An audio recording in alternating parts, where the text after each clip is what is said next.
നമുക്കിന്നൊരു അടിപൊളി ഹൽവയുടെ റെസിപ്പി നോക്കാം. ഞാനിന്നിവിടെ ഉണ്ടാക്കുന്നത് ബോംബെ കറാച്ചി ഹൽവയാണ്.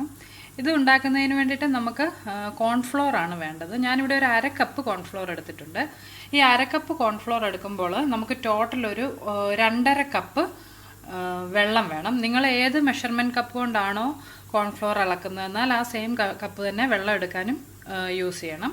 ഇപ്പോൾ 1/2 കപ്പ് കോൺഫ്ലോറിന് 2.5 കപ്പ് വെള്ളം എടുത്തിട്ടുണ്ട്. പിന്നെ ഇതിലേക്ക് ചേർക്കുന്നതിന് വേണ്ടിയിട്ട് 1 കപ്പ് പഞ്ചസാര എടുത്തിട്ടുണ്ട്. ഒരു 5 ടേബിൾ സ്പൂണോളം നെയ്യ് എടുത്തിട്ടുണ്ട്.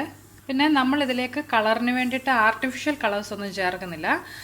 ഞാനിവിടെ ചെറിയൊരു ബീട്രൂട്ട് കുറച്ച് വെള്ളം ഒഴിച്ചൊരു 10 മിനിറ്റോളം നന്നായിട്ട് വേവിച്ചതിന് ശേഷം എടുത്തിട്ടുള്ളതാണിത്.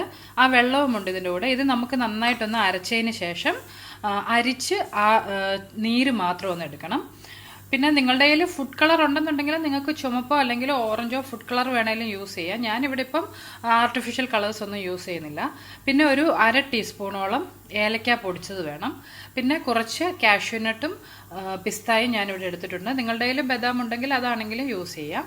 അപ്പോൾ ഇനി നമുക്ക് എങ്ങനെയാണ് ഇത് തയ്യാറാക്കുന്നതെന്ന് നോക്കാം. നമ്മൾ എടുത്തു വെച്ചിട്ടുള്ള കോൺഫ്ലോറിലേക്ക് ഒരു 1.5 കപ്പ് വെള്ളം ഒഴിച്ച് നമുക്കിത് നന്നായിട്ടൊന്ന് മിക്സ് ചെയ്തെടുക്കണം.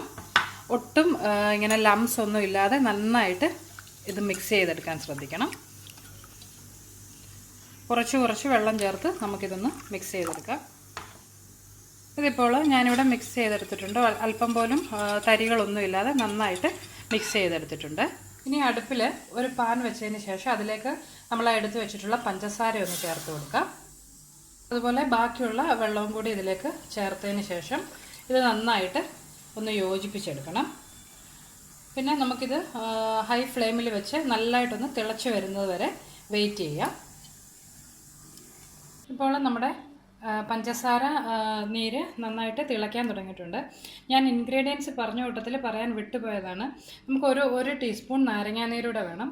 ഈ സമയം നമുക്കിതിലേക്ക് ആ നാരങ്ങാനീര് ചേർത്ത് കൊടുക്കുക. ഈ പഞ്ചസാര ക്രിസ്റ്റലൈസ് ആകാതിരിക്കുന്നതിന് വേണ്ടിയാണ് ഞാനിപ്പോൾ ഇതിലേക്ക് ആ നാരങ്ങാനീര് ചേർത്തിട്ടുള്ളത്. ഇതിലേക്ക് നമ്മൾ ആക്കി വെച്ചിട്ടുള്ള ആ കോൺഫ്ലോറിൻ്റെ മിക്സ്ചർ ഒന്ന് ചേർത്ത് കൊടുക്കാം.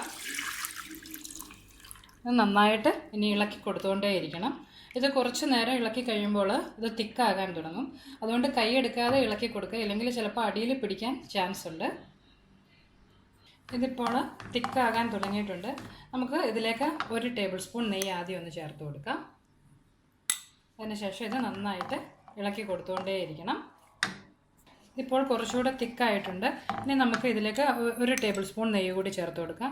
ഇങ്ങനെ നമുക്ക് ഇടയ്ക്കിടയ്ക്ക് ആ എടുത്ത് വെച്ചിട്ടുള്ള നെയ്യ് ഓരോ ടേബിൾ സ്പൂൺ വെച്ച് ഇതിലേക്ക് ചേർത്ത് നന്നായിട്ട് മിക്സ് ചെയ്ത് കൊടുത്തുകൊണ്ടേയിരിക്കണം. ഏകദേശം ഒരു 10 മിനിറ്റോളം ഞാനിത് ഇളക്കി കൊടുത്തുകൊണ്ടേയിരുന്നു. അതിൻ്റെ ഇടയ്ക്ക് ഓരോ ടേബിൾ സ്പൂൺ വീതം നെയ്യും ചേർത്തുകൊണ്ടിരുന്നു. ഇനി നമുക്ക് ബാക്കിയുള്ള നെയ്യ് കൂടി ഇതിലേക്ക് അങ്ങ് ചേർത്ത് കൊടുക്കാം. ഇതിപ്പോൾ നോക്കിയാൽ കാണാം, ഈ പാത്രത്തിൻ്റെ സൈഡിൽ നിന്നെല്ലാം നന്നായിട്ട് വിട്ട് വരാൻ തുടങ്ങിയിട്ടുണ്ട്. ഇനി ഇതിലേക്ക് നമ്മൾ ആദ്യം ഞാൻ കാണിച്ച ആ ബീട്രൂട്ട് ഞാൻ അരച്ച് അതിൻ്റെ നീരെടുത്തിട്ടുണ്ട്. അതിൽ നിന്നൊരു 2 ടീസ്പൂൺ നീര് കൂടി ഇതിലേക്ക് ചേർത്ത് കൊടുക്കാം. നന്നായിട്ട് മിക്സ് ചെയ്യണം. അതുപോലെ ഏലക്ക പൊടിച്ചത് കൂടി ഇതിനകത്തേക്ക് ഇപ്പോൾ ചേർത്ത് കൊടുക്കാം. എല്ലാം കൂടി ഇനി നന്നായിട്ടൊന്ന് യോജിപ്പിച്ചെടുക്കണം. ഇതിപ്പോൾ ഞാൻ എല്ലാം കൂടി നന്നായിട്ട് യോജിപ്പിച്ചിട്ടുണ്ട്. നല്ലൊരു റെഡ് കളറായിട്ടുണ്ട്. നിങ്ങൾക്ക് ഇത്രയും കളർ വേണ്ടെന്നുണ്ടെങ്കിൽ ആ ബീട്രൂട്ടിൻ്റെ നീര് ഇത്രയും ഒഴിക്കണമെന്നില്ല. ഞാനിപ്പോൾ ഒരു 2.5 സ്പൂണോളം ബീട്രൂട്ടിൻ്റെ നീര് ഇതിലേക്ക് ഒഴിച്ചിട്ടുണ്ട്. ഇതില്ല എന്നുണ്ടെങ്കിൽ നിങ്ങൾ ഓറഞ്ച് ഫുഡ് കളറോ റെഡ് ഫുഡ് കളറോ ആണെങ്കിലും ചേർത്താൽ മതി. ഇനി നമുക്ക് എടുത്തു വെച്ചിട്ടുള്ള കാഷ്യൂനട്ട് കൂടി ഇതിലേക്കൊന്ന് ചേർത്ത് യോജിപ്പിക്കാം. ഇപ്പം നോക്കിയാൽ കാണാം, ഇത് നന്നായിട്ട് ഒരു ലംബായിട്ട് മാറിയിട്ടുണ്ട്. എല്ലാ സൈഡിൽ നിന്നും വിട്ടു പോന്നിട്ടുണ്ട്. ഇതിനെ നമുക്ക് അടുപ്പിൽ നിന്ന് മാറ്റാം. അതിനുശേഷം ചൂടോടുകൂടി തന്നെ ഗ്രീസ് ചെയ്ത് വെച്ച ഒരു പാത്രത്തിലേക്ക് നമുക്കിത് മാറ്റാം.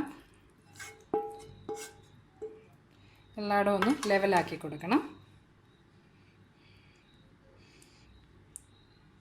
ഇതിൻ്റെ മുകളിലേക്ക് നമ്മൾ ആ എടുത്തു വെച്ചിട്ടുള്ള പിസ്താഷ്യോയും കൂടെ ഒന്ന് ഇട്ട് കൊടുക്കാം. പിസ്തായോ ബദാമോ എന്ത് വേണമെങ്കിലും നിങ്ങളുടെ ഇഷ്ടത്തിനനുസരിച്ച് ഇതിൻ്റെ മുകളിലേക്ക് നിങ്ങൾക്ക് ഇട്ട് കൊടുക്കാവുന്നതാണ്.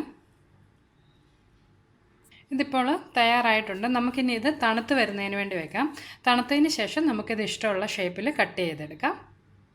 ഇപ്പോൾ തണുത്തതിന് ശേഷം ഞാൻ നമ്മുടെ ഹലുവ ആ ട്രേയിൽ നിന്ന് മറ്റൊരു പ്ലേറ്റിലേക്ക് മാറ്റിയിട്ടുണ്ട്. നല്ല കളർഫുള്ളായിട്ടുള്ള കറാച്ചി ഹൽവ ഇവിടെ റെഡി ആയിട്ടുണ്ട്. നമുക്കൊന്ന് കട്ട് ചെയ്തെടുക്കാം. വളരെ ഈസി ആയിട്ട് ഇതുപോലെ സോഫ്റ്റാണ്, നമുക്ക് നല്ലതായിട്ട് പെട്ടെന്ന് തന്നെ കട്ട് ചെയ്യാൻ പറ്റും.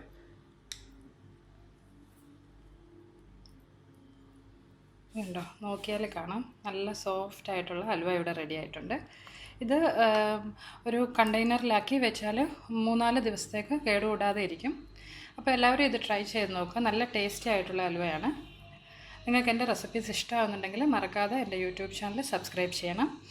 അപ്പോൾ നമുക്ക് ഇതുപോലെയുള്ള നല്ലൊരു റെസിപ്പിയുമായിട്ട് വീണ്ടും കാണാം. ബൈ.